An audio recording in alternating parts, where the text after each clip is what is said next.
Break के बाद स्वागत है आपका। आप देख रहे हैं राजधानी एक्सप्रेस, आपके साथ मैं हूं मोनिका सिंह। उत्तराखंड में बारिश बनी आफत, टिहरी और चारधाम मार्ग पर बादल फटा। आपदा प्रभावित क्षेत्र पहुंचे मुख्यमंत्री पुष्कर सिंह धामी। निरीक्षण कर उन्होंने स्थिति का जायजा लिया, स्थानीय लोगों से मिलकर उनका हाल जाना। मुख्यमंत्री ने हर संभव सहायता का आश्वासन भी इस दौरान दिया। आपदा प्रभावित केदार घाटी का भी हवाई सर्वेक्षण किया गया मुख्यमंत्री द्वारा। अधिकारियों को दिए जरूरी दिशा निर्देश। इस बीच ये भी बता दें कि हादसे में 3 लोगों की मौत हो गई है। टिहरी गढ़वाल के आपदा प्रभावित क्षेत्र में मुख्यमंत्री पुष्कर सिंह धामी निरीक्षण के लिए पहुंचे। सीएम ने स्थानीय निरीक्षण किया और स्थिति का जायजा लिया। इसके साथ ही उन्होंने आपदा प्रभावितों से मुलाकात भी की। घनसाली के जखनियाली में बादल फटने से भारी नुकसान हुआ है। भारी बारिश की वजह से 3 लोगों की मौत हुई है। मुख्यमंत्री ने टिहरी पहुंचकर आपदा प्रभावित क्षेत्रों का जायजा लिया। सीएम ने स्थलीय निरीक्षण के दौरान स्थानीय लोगों से मिलकर उनका हालचाल जाना। आपदा प्रभावित लोगों को मुख्यमंत्री ने हर संभव सहायता का आश्वासन दिया है। साथ ही मुख्यमंत्री धामी ने केदार घाटी का भी हवाई सर्वेक्षण किया है।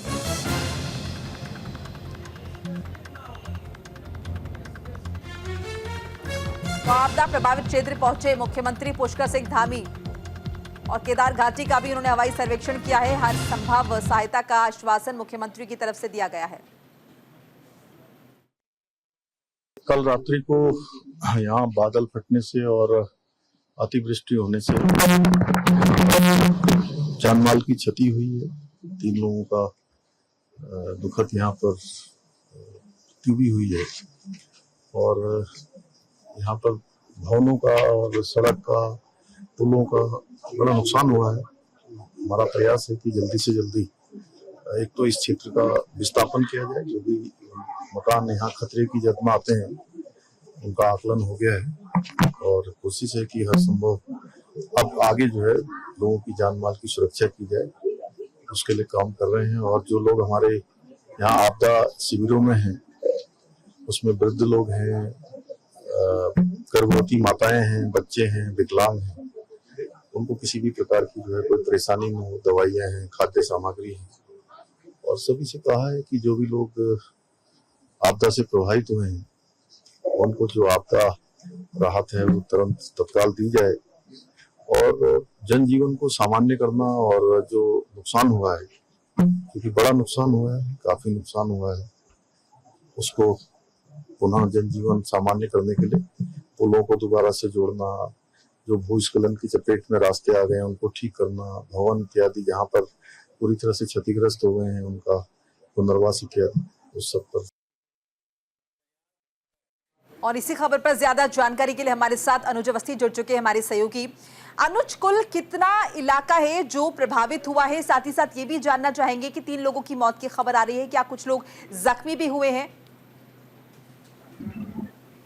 बिल्कुल मोनिका, कल जिस तरीके का हादसा हुआ के पास वहां पे तरीके से चारधाम यात्रा नगर फिलहाल चारधाम यात्रा की गई है। वहां पे फंसे हुए टीम लगातार काम कर रही है। मुख्यमंत्री धामी खुद ग्राउंड जीरो पर पहुंचे और उन्होंने स्थिति का जायजा लिया। उन्होंने साफ तौर पर हमारी लड़की को बंद है उनको प्रयास सब करते हैं। इसके अलावा अगर बात करें जहाँ पे चारधाम जो गुप्त काशी से लगा के जो केदारनाथ रूट गौरी तक है, तो रूट तक पूरी तरीके से बादल फटा, जिसके कारण जो नदी तूफान पे हुई और वहां लोगों की खबर की पुष्टि हुई है। लगातार रेस्क्यू कर रही है। अब बात करते हैं टिहरी के घनसाली जगह, घनसाली में जहाँ पे बादल फटने की घटना है कि कल तेज बारिश हो रही है और तेज बारिश होने के कारण वहां पे और फटने के बाद कई मकान, कई घर, कई जो क्षतिग्रस्त हो गई। आपदा के कारण वहां पहुंचे और वहां निरीक्षण किया। अभी तक कितनी आपदा आई है, आपदा में कितना भी आंकलन नहीं कर पाया, लेकिन फिलहाल राज्य को अधिकारियों को अलर्ट मुख्यमंत्री लगातार मॉनिटरिंग कर रहे हैं। राज्य आपदा प्रबंधन के साथ साथ स्थलीय निरीक्षण भी लोगों को सांत्वना भी दे रहे हैं। उनको मदद करने का आश्वासन दिया। उनके साथ तमाम अधिकारी, जिला अधिकारी हो, साथ ही साथ आपदा प्रबंधन केंद्र के अधिकारी हो, प्रबंधन केंद्र के अधिकारी हो, जवानों, सीआरएफ के जवानों, डेप्यूटी सभी लोग मुख्यमंत्री के साथ साथ पर्यटन मंत्री मुख्यमंत्री के साथ होते कि कितना नुकसान हुआ है।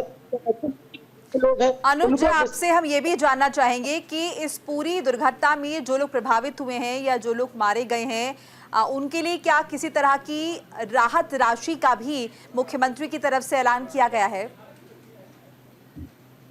बिल्कुल मोनिका, चूंकि मुख्यमंत्री ने रुद्रप्रयाग टिहरी को भी किया, अब आकलन किया जा रहा है कि कितना उसके बाद मुख्यमंत्री ने इच्छा भी करी है, इतना भी है वो संभव करने के हम तैयार। फिलहाल दूसरा अधिकारी घोषणा नहीं करेंगे, आंकलन आने के बाद उसकी कोई अधिकारी घोषणा करेगी कि लगभग से, चाहे वो जिले में हो या रुद्रप्रयाग जिले में हो, दोनों जगहों पे अभी भी रेस्क्यू जारी है। एसडीआरएफ और एनडीआरएफ जो टीम है वो लगी है।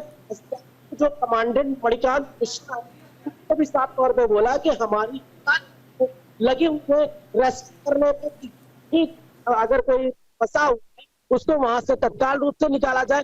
साथ ही साथ एक बड़ा मुख्यमंत्री ने भी और साथ साथ अधिकारियों ने भी इस चीज को बोला कि जो क्षेत्र नदी किनारे हैं, जो लोग नदी किनारे रह रहे हैं, उनको वहां से सुरक्षित निकाल करके दूसरी जगह पे विस्थापित किया जाना। ये घटना, ये चीज रुद्रप्रयाग में भी मुख्यमंत्री ने कही और साथ ही साथ टिहरी में भी मुख्यमंत्री ने कही। जो नदी किनारे लोग रह रहे हैं, चाहे वो हम ऋषिकेश की अगर बात करें, क्योंकि कांवड़िया लगातार आ रहे हैं ऋषिकेश हरिद्वार, उसको लेकर भी अलर्ट जारी किया गया है कि भाई जो घाट किनारे जो कांवड़िया जा रहे हैं, कृपया करके वहां पे ना जाए। प्रशासन अलर्ट मोड पे है। एसडीएम की बात करें, जिला प्रबंधन अधिकारी की अगर बात करें, जिला अधिकारी, अपर जिला अधिकारी, तमाम जो जितने भी जिले के अधिकारी हैं वो सभी अलर्ट मोड पे है और चप्पे चप्पे की नजर रखी जा रही है। की स्थिति की बात करें तो फिलहाल मौसम वहां पर किस तरह का है? चूंकि रेस्क्यू ऑपरेशन में देखा जाता है कि अक्सर दिक्कत पेश आती है अगर मौसम की स्थिति ठीक ना हो। मौसम की अगर बात करें तो मौसम खराब जरूर था, बारिश हो रही, दिक्कतें जरूर आई, लेकिन आज दोपहर होते होते थोड़ा सा इजाफा हुआ मौसम। लेकिन अब फिलहाल अभी राजधानी में तमाम जो जगह है वहां पर बादल आ गए और बारिश होने की संभावना, क्योंकि मौसम विभाग अलर्ट जारी है तो उसके बाद लगातार जो बारिश होने की संभावना, रेस्क्यू करना काफी, लेकिन फिलहाल अभी रेस्क्यू जारी। चलिए, शुक्रिया अनुज तमाम जानकारी हमें देने के लिए। केदारनाथ पैदल मार्ग पर फटा बादल, भीम बली के पास ये बादल फटा है। पैदल मार्ग पर आया है भारी मात्रा में मलबा। पैदल मार्ग का 30 मीटर हिस्सा क्षतिग्रस्त हो गया है। तकरीबन 200 तीर्थ यात्री रास्ते में फंसे बताए जा रहे हैं। इस बीच राहत बचाव का काम जो है वो चलाया जा रहा है। एनडीआरएफ की टीम इसमें लगी हुई है। किसी के हताहत होने की खबर नहीं है, ये राहत की बात है। गंगा किनारे बने मकानों को खाली करने के निर्देश प्रशासन की तरफ से दे दिए गए हैं। चूंकि देखिए भारी बारिश है, इसीलिए भारी बारिश की वजह से केदारनाथ पैदल मार्ग में भीम बली के गदेरे में बादल फटने की घटना हुई है। रास्ते में भारी मलबा और बोल्डर गिर गए हैं। पैदल मार्ग का तकरीबन 30 मीटर हिस्सा बुरी तरह क्षतिग्रस्त हो गया है। बताया जा रहा है कि रास्ते बंद होने से उत्तराखंड में तकरीबन 150 से 200 यात्री फंस गए हैं। हादसे के बाद पैदल मार्ग पर आवाजाही बंद कर दी गई है। साथ ही फंसे यात्रियों को निकालने के लिए रेस्क्यू टीम्स जो हैं वो लगी हुई है। जल्द से जल्द इन लोगों को वहां से निकालने की पुरजोर कोशिश की जा रही है।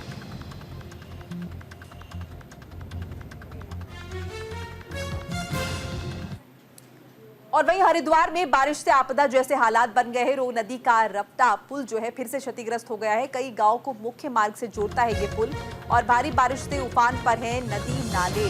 हरिद्वार में बारिश की वजह से आपदा जैसे हालात बन गए हैं। भारी बारिश से रोह नदी का रपटा पुल फिर से क्षतिग्रस्त हो गया है। दरअसल ये जो पुल है ये कई गांव को मुख्य मार्ग से जोड़ने का काम करता है। हरिद्वार में कल शाम से लगातार बारिश हो रही है जिससे भयावह स्थिति बनी हुई है। भारी बारिश के चलते नदियां और नाले उफान पर हैं। जिससे कई जगहों पर जनजीवन अस्त व्यस्त हो गया है। पुल के क्षतिग्रस्त होने से गढ़मीरपुर के ग्रामीणों के लिए परेशानियों का नया दौर शुरू हो गया है। ग्रामीणों को इस पुल के खराब होने से भारी दिक्कतों का सामना करना पड़ रहा है।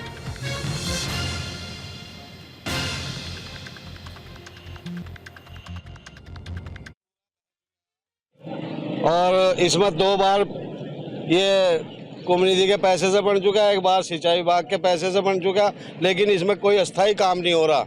ये जो है हर बार नदी में पानी आता है और ये बह जाता है। लोग बहुत परेशान हैं। देखो कैसे बाइक निकाल रहे हैं, कैसे कर रहे हैं। इलाके के पंचपुरी इधर को जाती है सब, और आज कावड़ का जल ले जाने का भी दिन है। सभी लोग बहुत परेशान हैं और ये प्रशासन की लापरवाही है, जिससे जो पैसा लगाया जाता है वो अस्थायी रूप से नहीं लगाया जाता।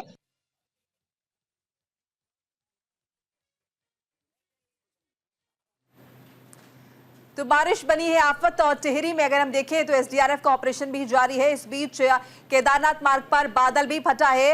हरिद्वार में बारिश से मकान भी ढहा है। तस्वीरें दिखा रहे हैं और दिखा रहे हैं कि बारिश की वजह से किस तरह से दिक्कतें जो है वो उत्तराखंड में देखी जा रही है। टिहरी में एसडीआरएफ ऑपरेशन चला रहा है, रेस्क्यू ऑपरेशन चलाया जा रहा है। केदारनाथ मार्ग पर बादल फटा है, जिससे 30 मीटर का जो हिस्सा है पैदल यात्रियों का वो क्षतिग्रस्त हो गया है, जिससे आवाजाही रुक गई है। और वहीं हरिद्वार में बारिश से मकान ढह गया है, पुल क्षतिग्रस्त हो गया है, जिससे कई गांव का संपर्क जो है वो आपस में टूट गया है। तो उत्तराखंड में लगातार बारिश देखी जा रही है। बारिश की वजह से क्या चुनौतियां यहां पर बन गई हैं आम लोगों के लिए, जनजीवन किस तरह से अस्त व्यस्त है, वो तस्वीरें बताने के लिए काफी हैं।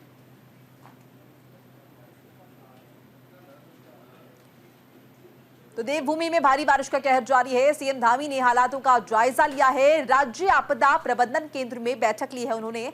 मुख्यमंत्री ने की है बचाव और राहत कामों की समीक्षा। वीडियो कॉन्फ्रेंसिंग के जरिए बैठक ली है मुख्यमंत्री ने। चूंकि उत्तराखंड में भारी बारिश का कहर है, भारी बारिश आफत बनी हुई है। बारिश से हुए नुकसान के बीच मुख्यमंत्री धामी ने राज्य आपदा प्रबंधन केंद्र में समीक्षा बैठक की। बैठक में सीएम धामी ने हालातों का जायजा लिया और आपदा से प्रभावित क्षेत्रों में बचाव और राहत कार्यों की स्थिति का जायजा मुख्यमंत्री द्वारा लिया गया है। समीक्षा बैठक मुख्यमंत्री ले रहे हैं और देख रहे हैं कि किस तरह से राहत बचाव का काम चल रहा है, और उन क्षेत्रों का भी उन्होंने दौरा किया है, हवाई सर्वेक्षण भी किया है।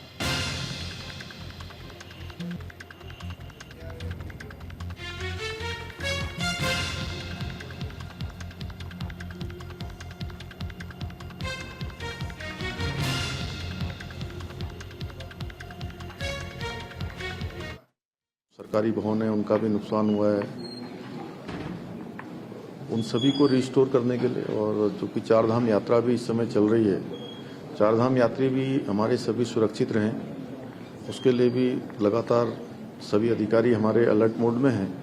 मौसम विभाग की जिस प्रकार की सूचना आ रही है उसके अनुरूप आगे भी उसको प्रसारित किया जा रहा है, लोगों तक पहुंचाया जा रहा है, क्योंकि उनकी सुरक्षा भी हमारे लिए बहुत ज़रूरी है। और साथ साथ जो प्रदेश के अंदर ये आपदा और भारी मानसून की वृष्टि के कारण से जो नुकसान हो रहा है, या जहां पर भी ऐसे स्थान है, सुरक्षित स्थान है, उन सभी स्थानों पर कहा गया है कि सभी को सुरक्षित जगहों पर पहुंचाया जाए। और हमारी पहली प्राथमिकता है कि हर प्रकार से जो जान माल है उसको बचाया जाए, लोगों को सुरक्षित स्थानों पर पहुंचाया जाए, उसके लिए काम कर रहे हैं। जो लोग हमारे आपदा शिविरों में रह रहे हैं उनके लिए सभी प्रकार से जो हमारी गर्भवती माताएं हैं उनका विशेष ध्यान रखने के लिए, विकलांग हैं, वृद्धजन हैं और साथ में बच्चे हैं, उनके लिए कहा है, सभी अधिकारियों से कहा है कि किसी भी प्रकार से हमारे जितने भी आपदा प्रभावित लोग हैं उनको हर संभव जो भी सहायता है वो सहायता पहुंचाई जाए।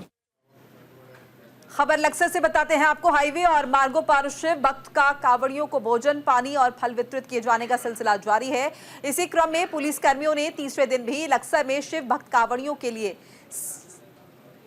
शिविर लगाकर शीतल जल और फल वितरित किए हैं।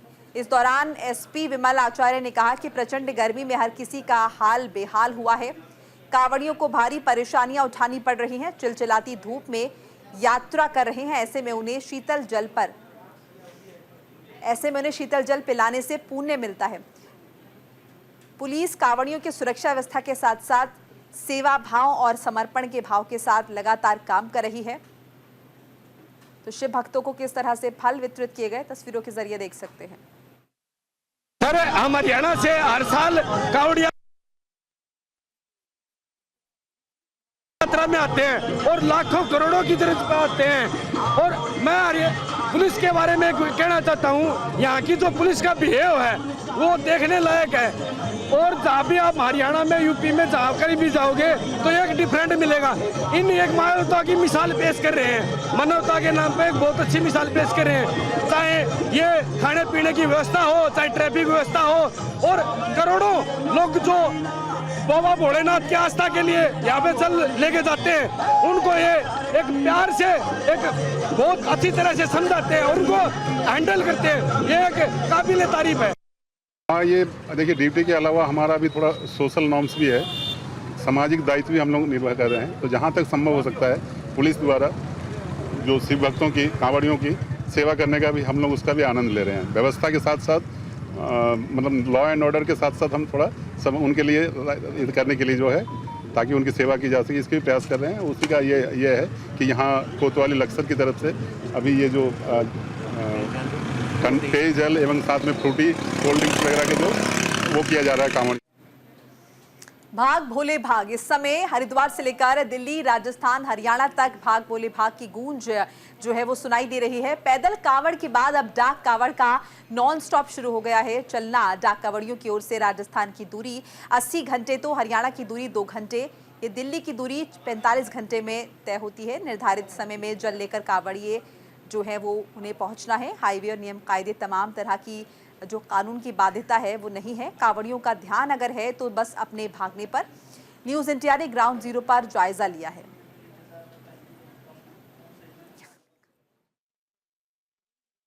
हरिद्वार की हर की पौड़ी से लेकर के पश्चिमी उत्तर प्रदेश के पूरा महादेव तक हर सड़क पर भाग भोले भाग की आवाज सुनाई दे रही है। वजह है कि कल शिवरात्रि है और आज भोले कहीं ना कहीं डाक कावड़ लेकर के दौड़ रहे हैं। आप देख सकते हैं किस तरह से ये लंबी यानी हाईवे, रुड़की हाईवे पर मौजूद है। ये लक्सर रुड़की हाईवे है, इस पर एक के बाद एक भोलों की बाइक हैं, गाड़ियां हैं जो कहीं ना कहीं कतारों में जा रही हैं। और हर भोले के मुंह पर बम बम भोले के नारे लगे हुए हैं। भोले कहाँ से आए आप? हम सहारनपुर से आए जी, सहारनपुर से। और वापस चल लेकर सहारनपुर जाएंगे? जी बिल्कुल जाएंगे, सहारनपुर जाएंगे। तो ऐसे ही तमाम भोले हैं जो अपनी गाड़ियों से और भी लोग। आप कहाँ से आए हैं? दिल्ली। जी, दिल्ली से। अभी चल उठा लिया आपने? अभी नहीं, अभी हम जा रहे हैं। बाइक से वापस आएंगे? हाँ जी। ये कौन सी कावड़ आपकी? ये मेरी तो दूसरी है, पैदल बाइक पे दूसरी है, पैदल में और भी ला चुकी हूँ। यानी कि बाइक से दूसरी कावड़ है, पहले पैदल भी इन्होंने यात्रा किया। ये सिलसिला जारी रहेगा। कुछ और भोले हैं जो यहाँ रुके हुए, इनसे बात करेंगे। आप कहाँ से आए हुए हैं? बोले आप कहाँ से आए थे? जी बोले दिल्ली से, मंडावली। आप भी दिल्ली से आए? कितनी बार कावड़ लाई पहले? पहले ये 7वीं बार है। 7वीं बार है। किसी की 5वीं बार है, किसी की 7वीं, किसी की 5वीं बार है, किसी की 7वीं बार है। लेकिन मन में सिर्फ एक ही है, एक ही आस्था है, भोले को जल चढ़ाना है, अपनी मनोकामना पूरी करनी है। तो यही इस आस्था के साथ में ये पूरे यानी लाखों करोड़ों की संख्या में शिव भक्त कावड़िए अपने गंतव्य की तरफ जा रहे हैं। Jasvir Singh, news India, Laksar. उत्तराखंड में करोड़ों हिंदुओं की आस्था का केंद्र केदारनाथ धाम एक बार फिर चर्चाओं में है। केदारनाथ धाम को लेकर कांग्रेस और भारतीय जनता पार्टी के बीच उत्तराखंड में जमकर राजनीति हो रही है। कांग्रेस जहां एक तरफ हरिद्वार से केदारनाथ बचाओ यात्रा निकालकर सरकार को घेरने में लगी हुई है, तो वहीं बीजेपी कांग्रेस की इस यात्रा को ढकोसला बता रही है। कांग्रेस पार्टी की यात्रा पर भारतीय जनता पार्टी ने पलटवार किया है। बीजेपी प्रदेश प्रवक्ता विपिन कैंथोला का कहना है कि कांग्रेस पार्टी की यात्रा में वर्चस्व की लड़ाई देखने को मिल रही है। एक नेता दूसरे नेता से आगे निकलने के लिए यात्रा में शामिल हो रहा है। कार्यकर्ता अलग अलग नेताओं की नारेबाजी कर रहे हैं। इससे साफ है कि यात्रा वर्चस्व की जंग है।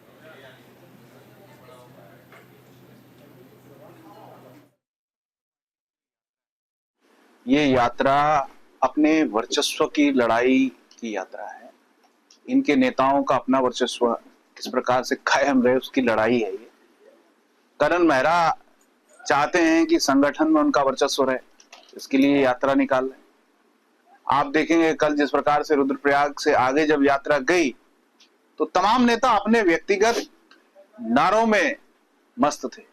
एक तरफ किसी नेता के नारे लग रहे थे, दूसरी तरफ किसी नेता के नारे लग रहे थे। आज की तमाम अखबारों में देख लीजिए, किसी में किसी की तस्वीर छपी है, किसी में किसी की तस्वीर छपी है।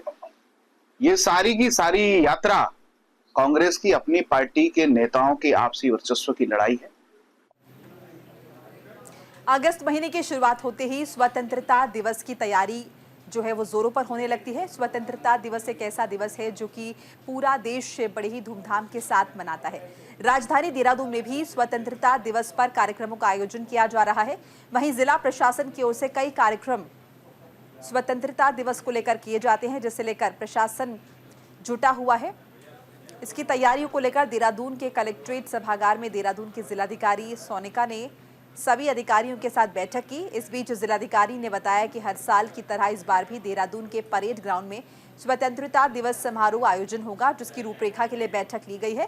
साथ ही उन्होंने कहा कि मुख्य विभाग जैसे नगर निगम और PWD के साथ अन्य विभागों को उनके दायित्वों से रूबरू कराया और इसी के क्रम में कार्रवाई की जाएगी।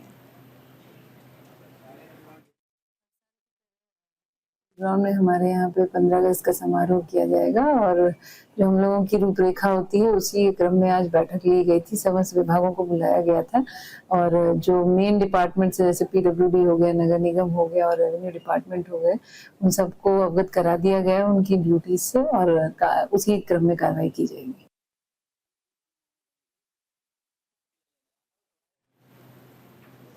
बागेश्वर में NSUI और ABVP छात्र संगठनों के आपसी विवाद में NSUI छात्र संगठन अध्यक्ष और छात्र संघ अध्यक्ष राहुल कुमार समेत 5 अन्य छात्रों को जेल भेज दिया गया है। जिला कांग्रेस पार्टी के कार्यकर्ताओं ने SP ऑफिस बागेश्वर का घेराव किया। कांग्रेस ने सत्ता के दबाव में बताया इसे जल्दबाजी का फैसला। साथ ही पुलिस पर एक तरफा कार्रवाई का आरोप लगाया।